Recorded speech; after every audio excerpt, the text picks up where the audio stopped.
Bonjour. Dans cette partie, on va voir un peu un cadre général de l'analyse stratégique. C'est des généralités sur l'analyse stratégique et ça sera une partie qui va introduire un peu la partie du diagnostic stratégique. Alors pour commencer cette partie, je vais commencer par cette idée développée par Marchenet qui pour lui, il est très naïf de dire que la solution stratégique découle d'un diagnostic stratégique. Donc pour lui, on ne peut pas dire que c'est le diagnostic stratégique qui peut apporter une solution stratégique à l'entreprise. Cependant, le diagnostic stratégique est une pratique qu'on fait toujours dans les entreprises, malgré cette déclaration de Marchenet qui reste assez vraie. Alors pourquoi on ne peut pas croire, il ne faut pas croire que c'est le diagnostic stratégique qui apporte une solution stratégique à l'entreprise?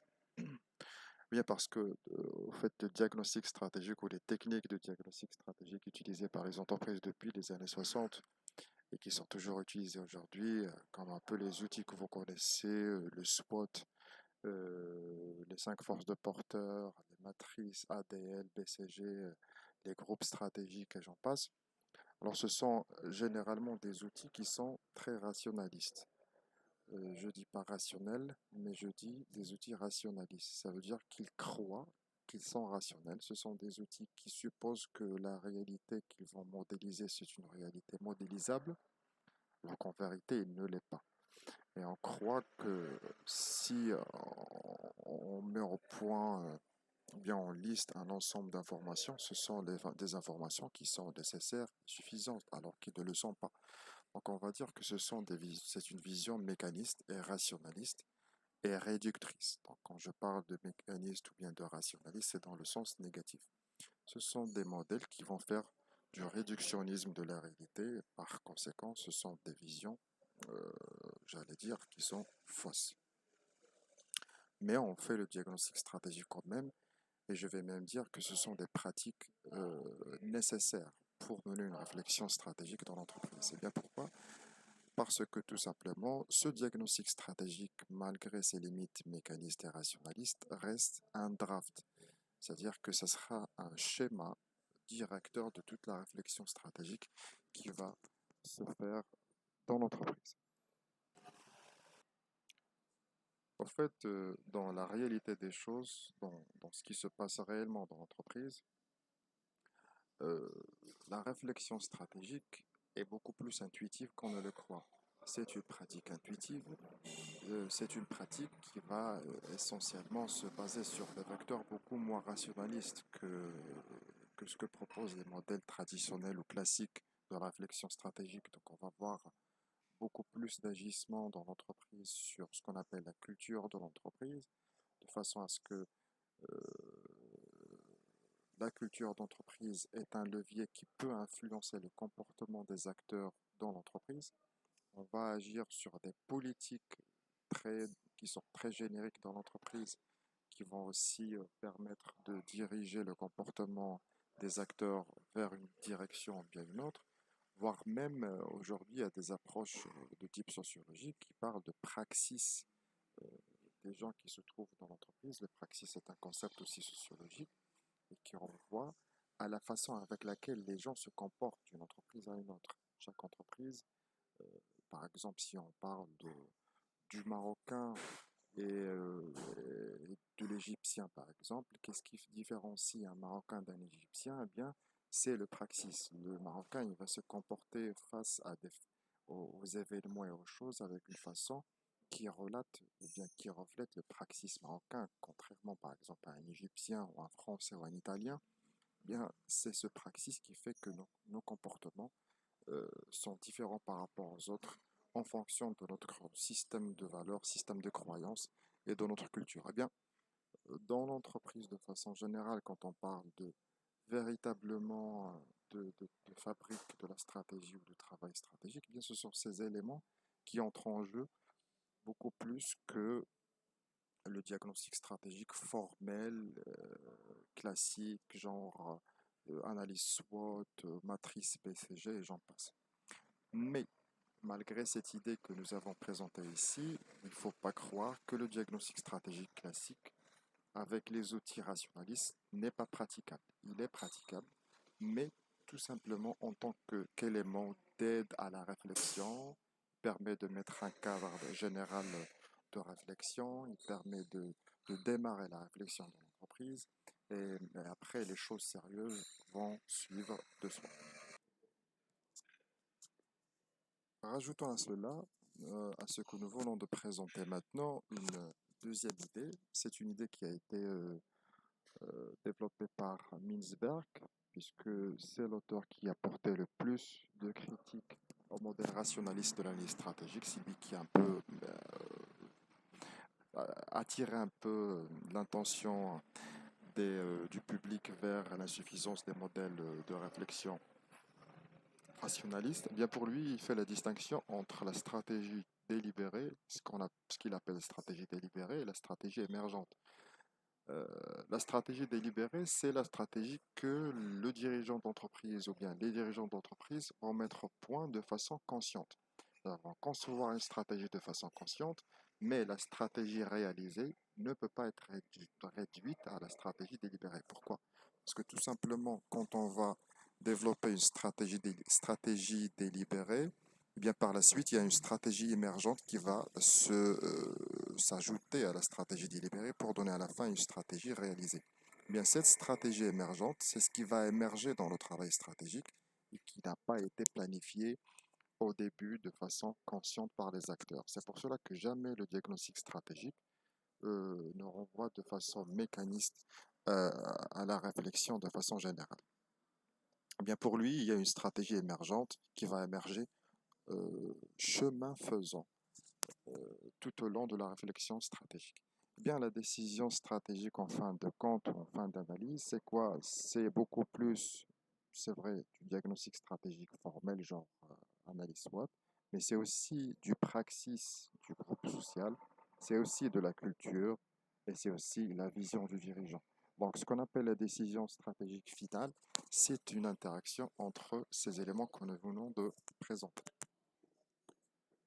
Je passe maintenant à cette notion de l'écart stratégique. Et c'est cette notion de l'écart stratégique qui va légitimer un peu le fait que nous faisons de la stratégie dans les entreprises. Pourquoi on fait de la stratégie dans les entreprises? Puisqu'il y a des entreprises, on va dire, vous allez dire qu'il y a des PME qui ne pratiquent pas de la réflexion stratégique. Il y a pas mal d'entreprises qui réussissent très bien et qui ne pratiquent pas de la réflexion stratégique. Eh bien, pourquoi la réflexion stratégique? C'est cette notion d'écart stratégique qui va donner de la légitimité à ceci. Eh bien, toute entreprise réalise un chiffre d'affaires. Réalise un chiffre d'affaires de façon spontanée, mais il faut savoir qu'en fait, il y a un manque à gagner toujours derrière.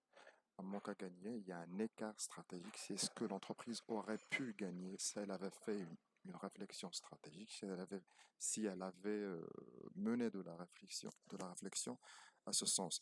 Bien, il faut faire la différence entre le chiffre d'affaires prévisionnel et l'objectif de chiffre d'affaires. C'est un peu la différence qui sera comblée par l'écart stratégique. Et bien, quand l'entreprise va mener une réflexion, c'est pour combler une réflexion stratégique, pardon, c'est pour combler cet écart entre la réflexion stratégique, pardon, entre le chiffre d'affaires normal atteint sans activité de réflexion stratégique et euh, le chiffre d'affaires atteint à travers une réflexion sur la stratégie.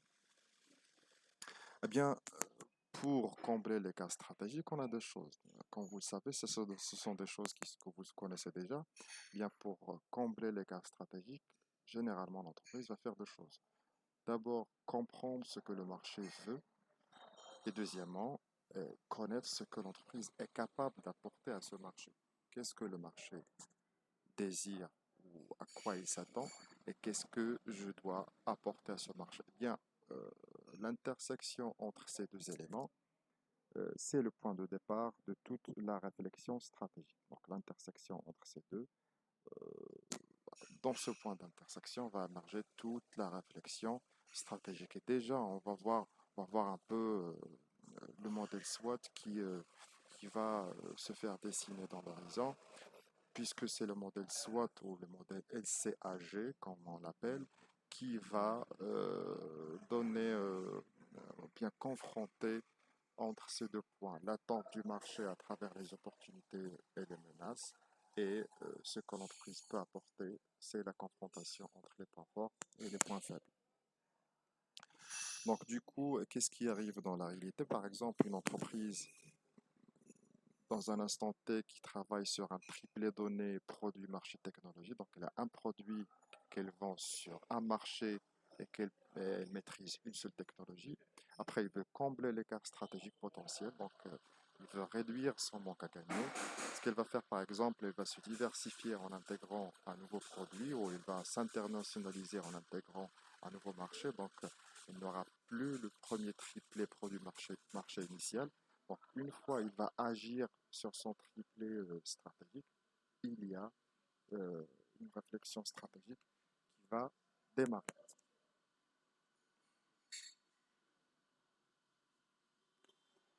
Et voilà, c'est comment ça se fait au niveau diagnostic. C'est le modèle stratégique le plus connu dans la réflexion stratégique. C'est le modèle LCAG qui a été développé dans les années 60 par Learned, Christensen, Andrew et Gut. C'est pour ça qu'on l'appelle le modèle LCAC.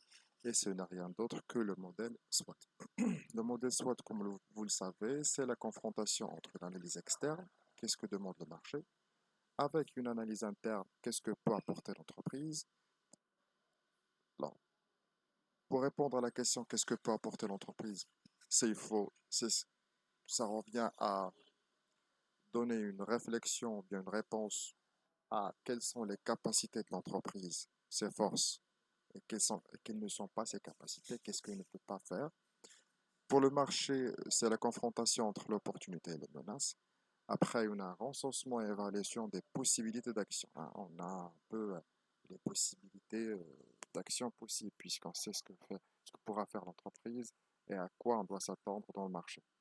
On rajoute un peu les valeurs du dirigeant, puisque on avait dit que les valeurs du dirigeant, c'est des éléments qui rentrent aussi dans la réflexion, et les valeurs de l'environnement, hein. Les valeurs de l'environnement, comme vous le savez, des éléments qu'on va toucher à travers l'analyse PESTEL.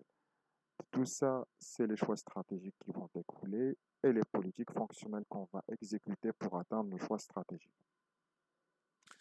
C'est ça un peu le modèle le plus connu au management stratégique que vous connaissez déjà, mais comme on avait dit, il y a pas mal de critiques qui ont été adressées à ce modèle et qui un peu font que le modèle reste très fonctionnaliste, rationaliste et réducteur de la réalité.